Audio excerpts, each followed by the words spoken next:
अस्सलाम वालेकुम नाजरीन, आप देख रहे हैं JN न्यूज़ और मैं हूं आपकी होस्ट रुबीना चौधरी। सबसे पहले नजर डालते हैं आज की अहम खबरों पर।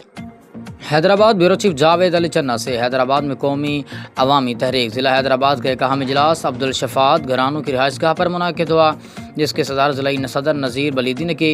इजलास में सीनियर नायब सदर बाबू मेमन, नायब सदर Mashooq Chandio, general secretary Noor Hasan Jamali, deputy general secretary Rafiq Ahmed Ahmadani, राबता सेक्रेटरी रावल सियाल, कानूनी मुशीर advocate Abdul Rauf Ansari, office secretary Mashooq Vakil, मेंबरान नज़ीर लाखो, अब्दुल शफीक घरानू और दीगर कारकुनान ने शिरकत की। इजलास में फैसला किया गया कि मज़दूरों का आलमी दिन के मौके पर बढ़ती हुई महंगाई, बेरोज़गारी और मज़दूरों के साथ होने वाली नाइंसाफ़ी के खिलाफ भरपूर एहतजाजी मुज़ाहरा किया जाएगा। यह मुज़ाहरा 1 मई को शाम 4 बजे नसीम नगर चौक पर मुनक्किद होगा, जिसमें मज़दूरों, किसानों और आम शहरियों से शिरकत की अपील की गई है। रहनुमाओं का कहना था कि मज़दूरों के हकूक़ की पामाली और महंगाई में मुसलसल इजाफा अब नाकाबिले बर्दाश्त हो चुका है, जिसके खिलाफ मुश्तरका जद्दोजहद जारी रहे।